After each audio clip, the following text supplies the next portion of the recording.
कराने वाला बात महाराज के। ये देखिए ये है अभिनव जी, इनका यूट्यूब पे चैनल अभिनव म्यूजिक के नाम से। कल सारा वीडियो आप लोग को देखने को मिलेगा। मेरे भाई बहुत अच्छा गाते हैं, मेरे साथ गाएंगे, आप लोग एंजॉय कीजिएगा।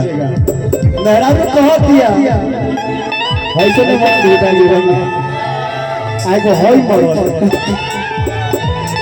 कहा दिया किताब लेखा गरम करी लने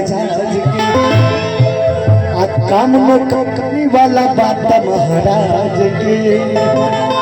ऐसा कहता कि होई फेंक दो न लोढ़ा आ गुस्सा काम कर थोड़ा चूड़ी फूट जाए जी हे आया छूट जाए तो मन रूठ जाए आ कैसे अधरा राजा जी के दिल टूट जाए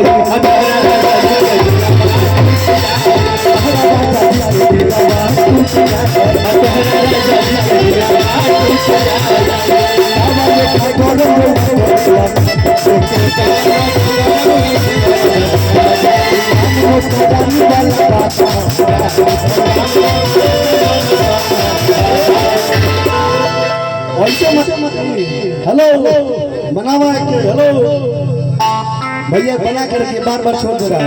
तभी सब के हुजूम करना कि होई फेंक दो न लोढ़ा कर थोड़ा चूड़ी आदम छूट जाए मन धूप जाए कि तारा